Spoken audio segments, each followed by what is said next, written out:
It's September 1720, off the Caribbean island of St. Christopher's.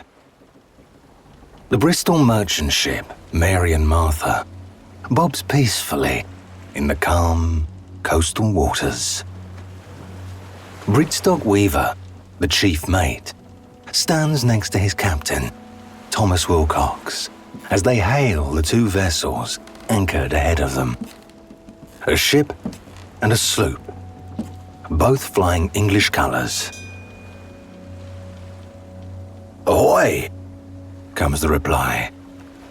As luck would have it, they are also from Bristol. Captain Wilcox communicates their wish to come aboard to share news and trade supplies. As first officer, the 34-year-old Weaver leads the greeting party. Accompanied by the Mary's boatswain, they take a launch and half a dozen sailors and row towards the larger of the two vessels, the Royal Fortune. As they near the English ship, they see the crew line up on deck cheerfully waving at them to approach. Bridstock Weaver, an old hand with years of experience, suddenly feels his stomach turn. Something doesn't feel right. He whispers to the boatswain to slowly come about and be ready to row for their lives. The Mary's sailors are confused, and for a moment, some stop rowing, causing a clash of oars. In their panic, they've shown their hand. Before they know it, a piercing whistle aboard the English ship signals a flurry of activity. Gun ports flip open. The sailors on deck suddenly reveal muskets and cutlasses, and the King's colours are hauled down and black flags are run up.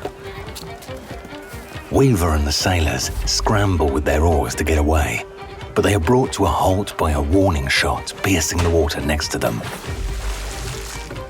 Looking up, they see an officer aboard the pirate ship, gesturing with his still smoking pistol. They are to come aboard. Weaver has little choice but to comply. He's helped onto the deck by the pirate officer, taking his outstretched hand. The pirate introduces himself with a smile and a flourish of his pistol as Thomas Anstis, quartermaster. Within an hour, the Mary and Martha is in the pirate's control. She's soon stripped of valuables, and her crew are rounded up on deck. Most of the captive crew are bundled into boats and set adrift, whilst their ship is set on fire. But not everyone is allowed to go free. Weaver, along with the boatswain, is held hostage.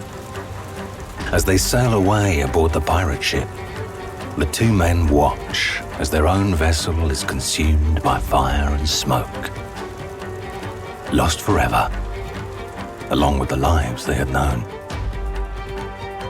They have been selected by the pirate lords, the governing council of the pirate fleet, one of whom is Thomas Anstis.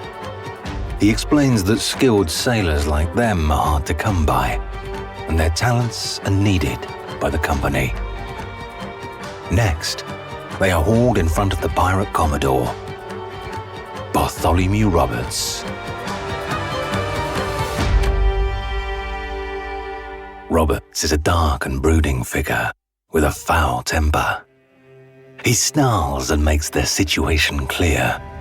They have two options: join the crew or die. To underline the point, both men are beaten and whipped before two pistols are levelled at their chests and a parchment is rolled out before them. The pirates' articles, their unholy laws, and beneath, a mass of signatures, or rather marks and scratches of ink, indicating every crewman's agreement, their bond. Weaver, despite all his years at sea, is suddenly overwhelmed. He weeps for his family and the life he has surely lost. The pirates round on him, laughing, mocking him. Another lashes at him again with a piece of rope, growling, "Damn ye, do ye cry? Here!" He hurls a pewter mug of beer at him. "Take the can and drink, you dog."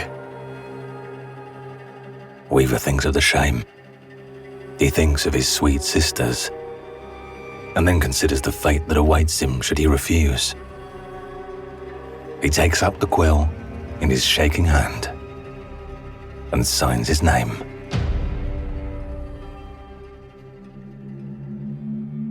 I'm Tom Morton, and welcome to Real Pirates, the show that dives deep into the true story behind the world's most notorious buccaneers.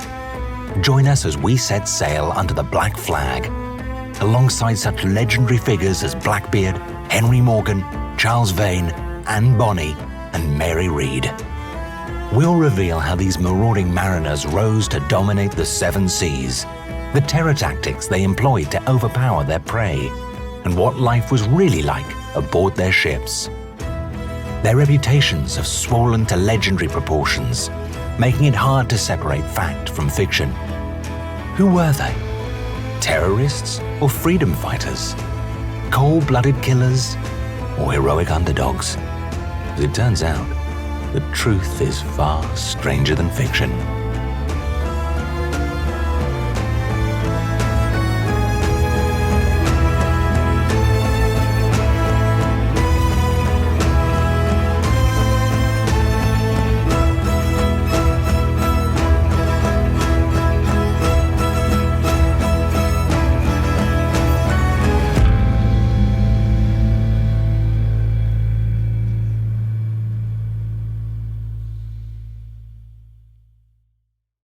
We think of pirates as headstrong individualists, authors of their own destiny.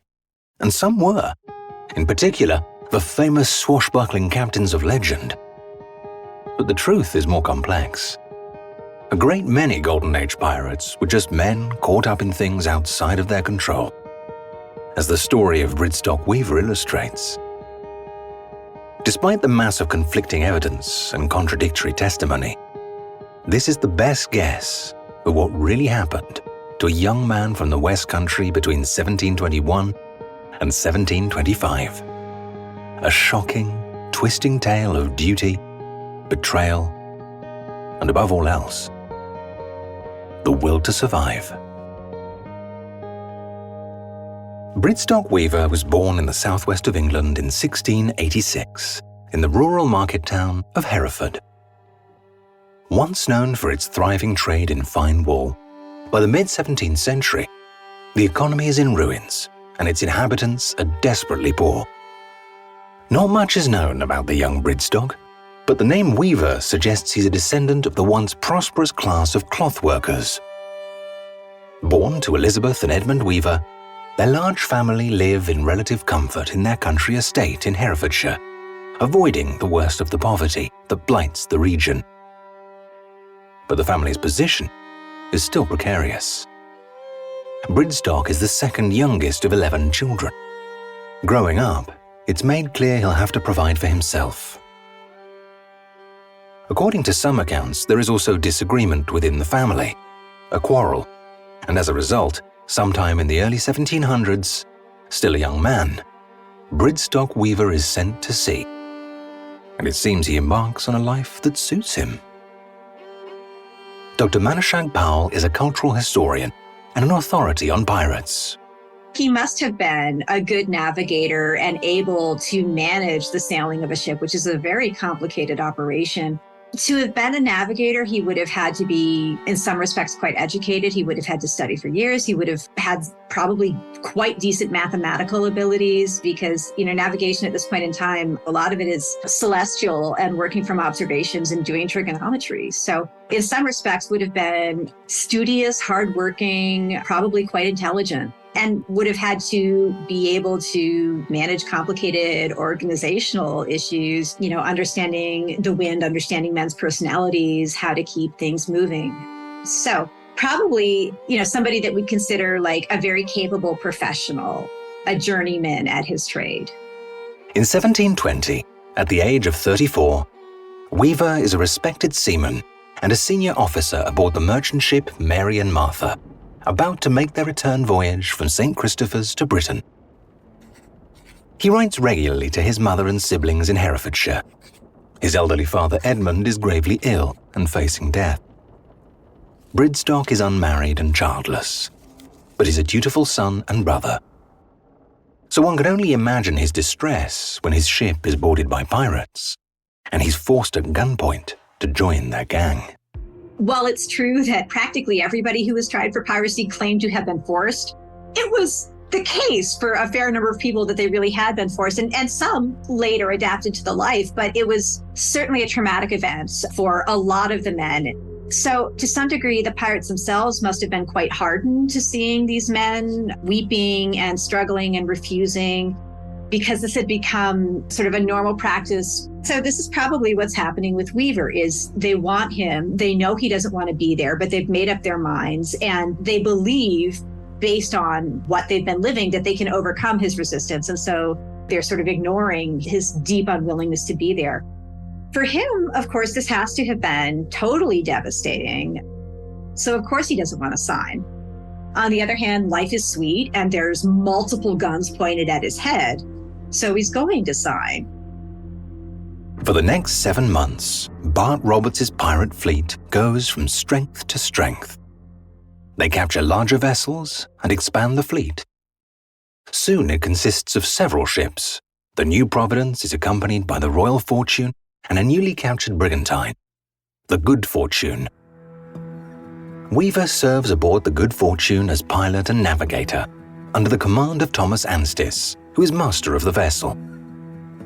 Together, the pirates burn and pillage their way across the Atlantic to West Africa and back to the Americas.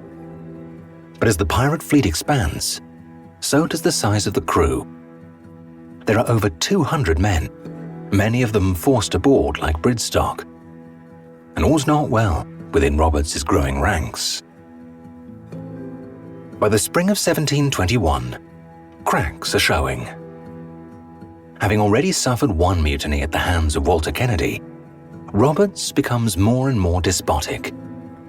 A tyrannical overlord, paranoid of deserters and mutineers. Tensions finally come to a head in April of the same year. Roberts murders one of his own crew in a disagreement.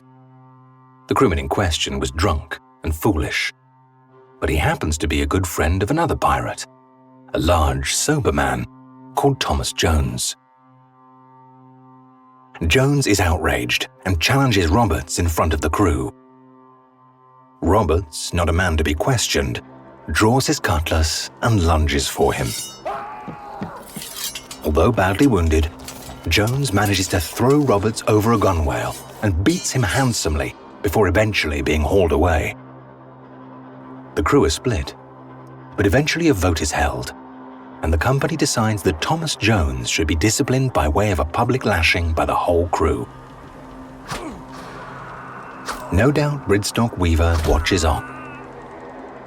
Having already been in the pirates' company for over 6 months, by now he's become accustomed to the casual violence, the rough justice, and radical democracy exhibited by them. But the incident is another blow to morale. 18th century historian Charles Johnson, who claims to have got the story from Thomas Jones personally, recounts that the altercation had like to have thrown their government, such as it was, off the hinges.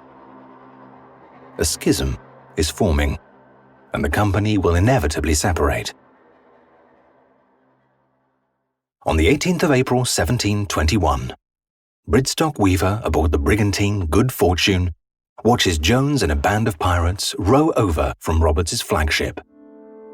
He welcomes them aboard. Jones and the others ask to meet with Captain Anstis privately.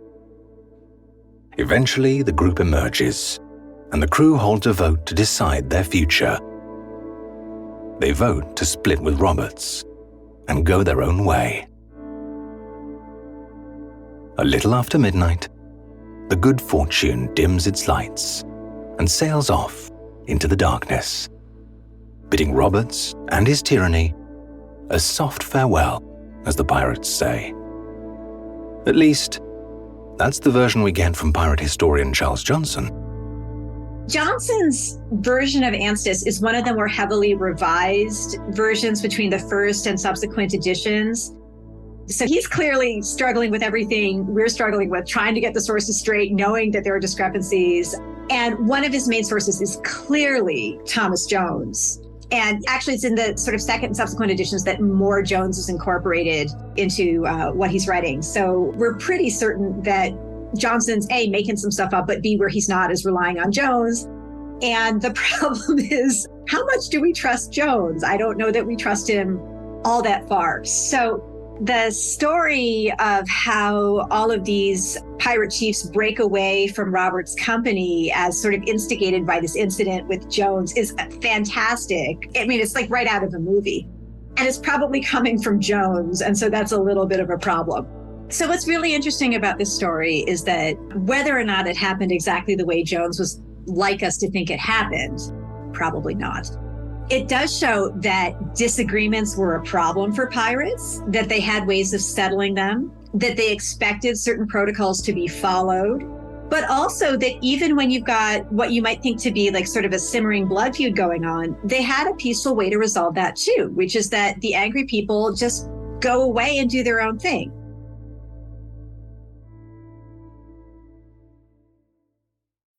Shortly after separating, under Anstis's command, the brigantine Good Fortune sets about pillaging and pirating with a vengeance.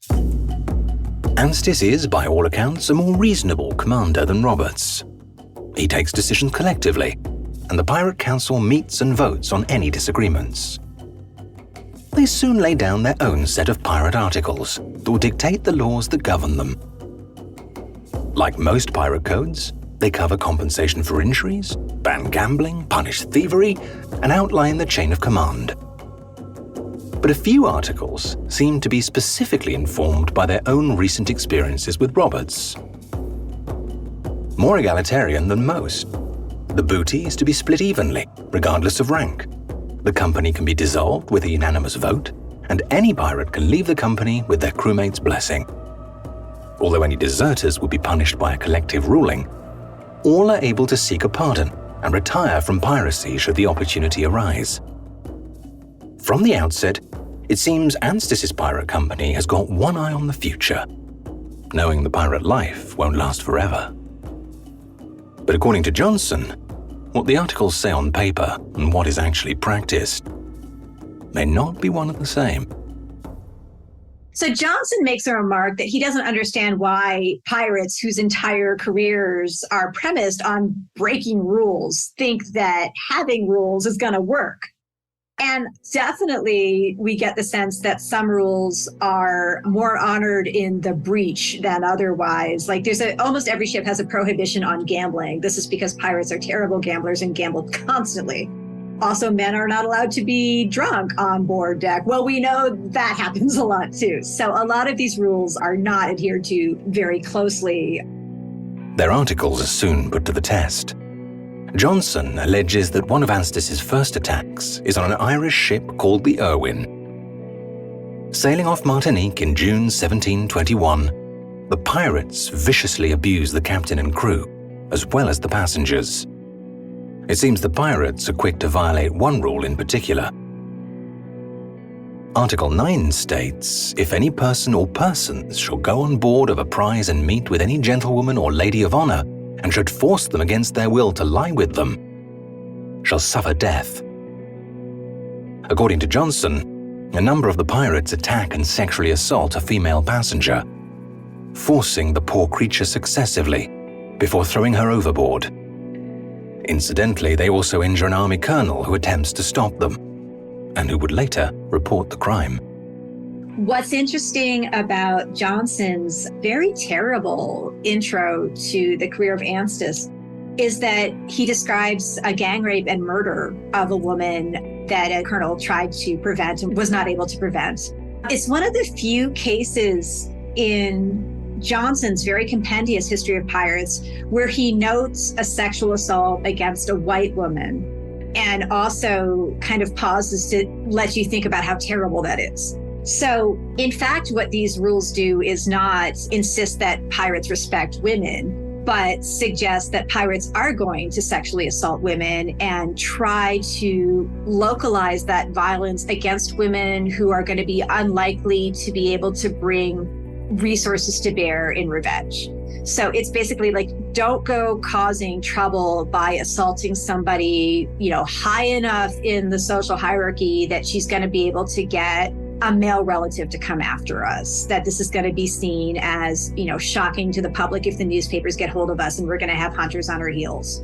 What we do know, in fact, is that women of color were routinely subject to assault by pirates. That's all over every account, that Black and Indigenous women were very frequently subject to sexual assault by pirates who just happened to be passing through. This incident was recorded in one newspaper. It was in Miss Weekly. So there's some basis for thinking it's true, but we don't really know anything beyond what Johnson has here, the name of this woman, where she was from, et cetera, et cetera. But what's important about it, basically, is that an upper class man witnessed it and then complained about it, because otherwise this kind of thing, it just doesn't register to either the pirates or the historians, apparently, that some women, most women, are seen as, in fact, rapeable. I hate to say it, but that's the coding there. One can only imagine the horror experienced by the female victims of pirates. If apparently reluctant crewmen like Bridstock Weaver were under any illusions before, he surely knows this new crew aren't any better than the last, and exactly what it is he's caught up in. And it's not long before they run across their next victims. It's mid-afternoon on the 22nd of June, 1721. A Bristol merchant ship called the Hamilton cuts through the sparkling azure waters off the coast of Jamaica.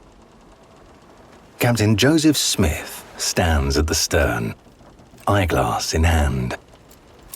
He stares back at the foreboding shape looming in the distance. The unknown vessel has been tracking them since dawn.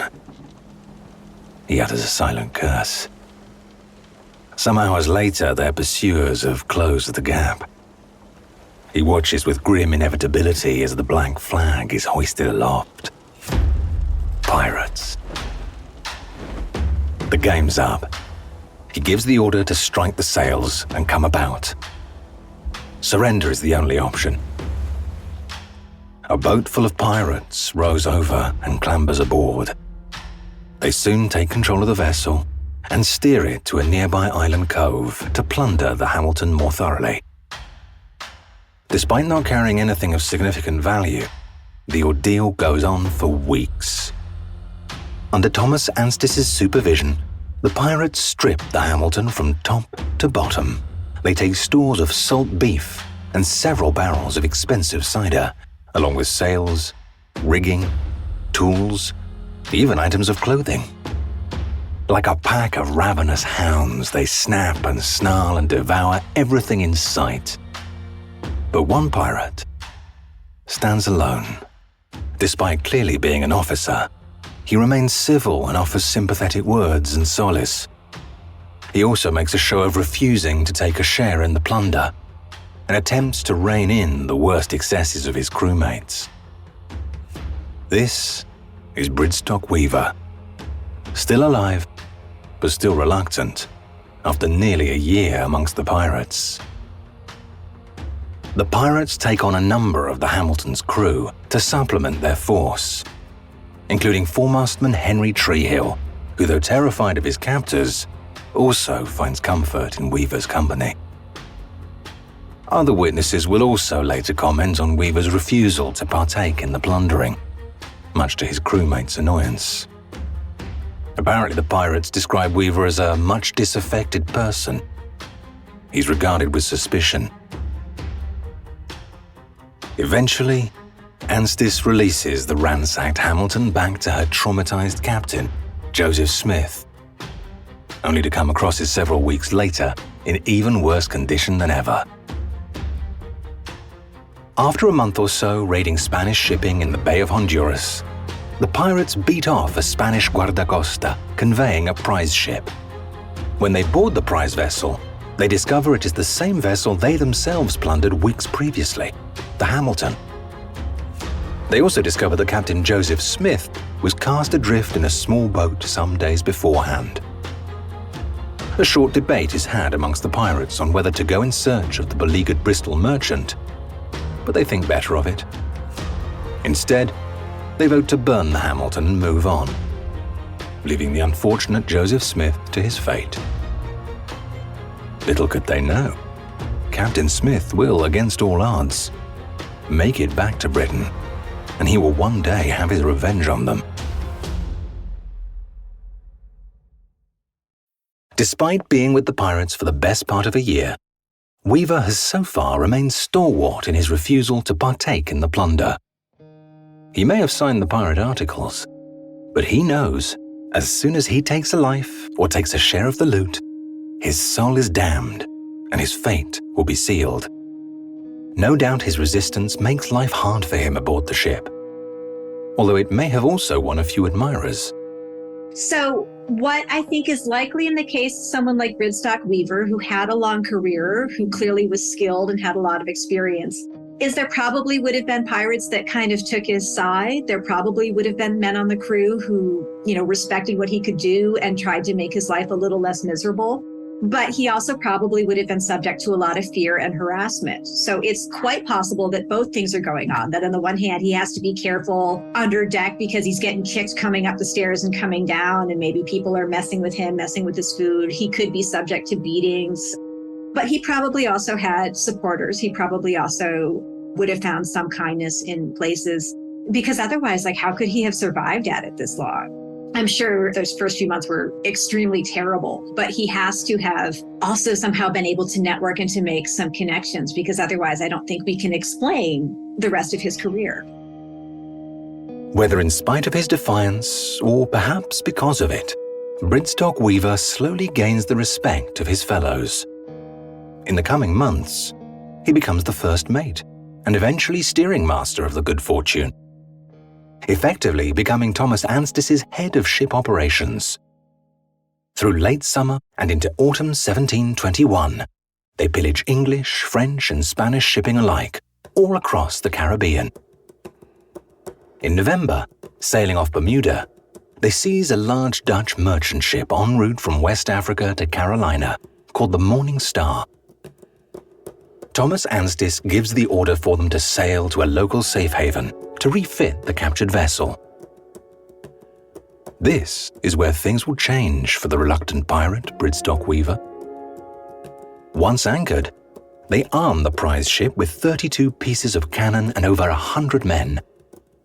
Anstis takes the Morning Star for himself as his new flagship. But now they must decide who will take command of the brigantine Good Fortune. The expansion and restructuring of any pirate company is a precarious moment, as Anstis knows only too well, having himself led a breakaway from Bart Roberts. Tensions amongst the crew are high. With so many forced men aboard, there's an ever-increasing chance of rebellion. And overseeing them is a hardened core of experienced pirates, who are themselves growing frustrated at the lack of valuable prizes under Anstis's leadership. The man leading the agitators is, for many, an obvious choice for command. A veteran sailor and the senior gunner, John Fenn. So very frequently what happens is the pirate apparently would sort of appoint his most trusted member, and often that's the quartermaster, right, who would be kind of the second and sometimes first most powerful co-officer aboard the ship. John Fenn is another member of this crew. He's the gunner. So again, as with Weaver, this is somebody who's got a highly important skill that it takes years to master, someone who's absolutely indispensable during battle. So this is an important officer, somebody with skills, somebody who probably was afforded a great deal of respect among the crew, one of the heavy hitters politically. And he's apparently not considered at this point for captain. So why wasn't Fenn in the running, given that everything we know about Fenn is that he was a perfectly willing pirate? Was he too valuable as a gunner? Was he somebody that Anstis didn't trust? Was he not ready for the step yet? Was he playing a longer game? We don't know. The senior pirates put forward their preferred candidates, giving a short speech recommending their selection to the company. Fenn is likely one of the clear favorites. But what happens next shocks many. Thomas Anstis watches on with interest as the Morning Star's quartermaster steps up to name the final candidate. There's a mix of gasps and cheers when the name is read aloud. Bridstock Weaver is so shocked, he hardly reacts to hearing his own name being read out. Surely there's some mistake. A cruel joke. Him, of all people, captain. Reluctant pirate he may be, but he's also a peerless sailor and consummate professional, and possibly the only decent navigator in the crew. With loyalties split across the company, in a way he might be seen as an instant fix, a neutral party. In any case, in spite of his protests, Bridstock Weaver is voted in as captain of the Good Fortune, with Thomas Anstis serving as Commodore. It could well have been whoever nominated Weaver saying, he's the only navigator we've got. If you don't want to die, vote for Weaver, which I think was quite possibly a lot of the election platform there. But, what we do know is that this was a not very united crew, but one that was trying to get along, and that somehow they did come to an agreement that this forced man, who by all accounts was not very happy being a pirate, was the best captain that they could have. And so he's put aboard this ship, and it raises a lot of questions. One witness, Henry Treehill, would later report, though he seemed unwilling to accept of the post, he could not well refuse it because he was voted to it by the crew. It's as if Anstis had been grooming Weaver for this very moment. Like it or not, Bridstock Weaver is now a commander of a pirate ship.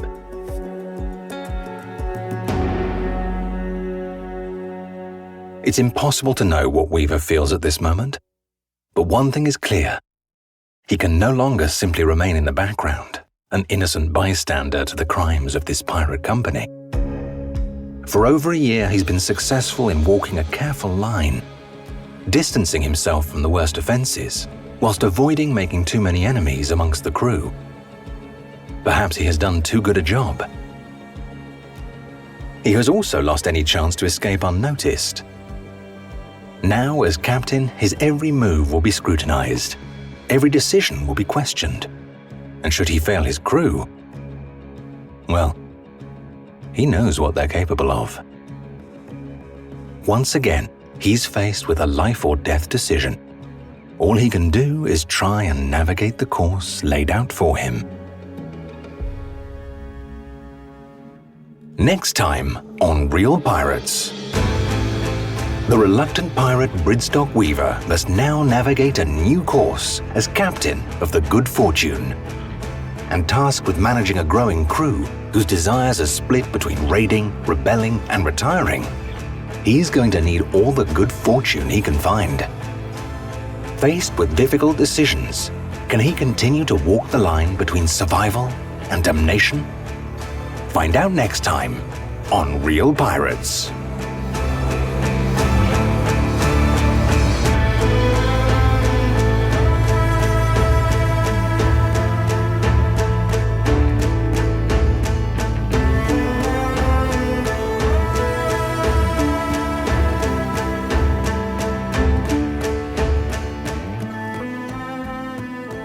Real Pirates is a Spotify original from Parcast, produced in partnership with Noiser, executive produced by Max Cutler, Drew Cole, and Pascal Hughes, developed by Julian Boireau for Parcast, written and produced by McAllister Beckson, sound supervisor Tom Pink, edited by Carla Flores and Rob Plummer, sound design by Matias Torres Sole, mixmaster by Cody Reynolds Shaw, music by Oliver Baines and Dory McCauley.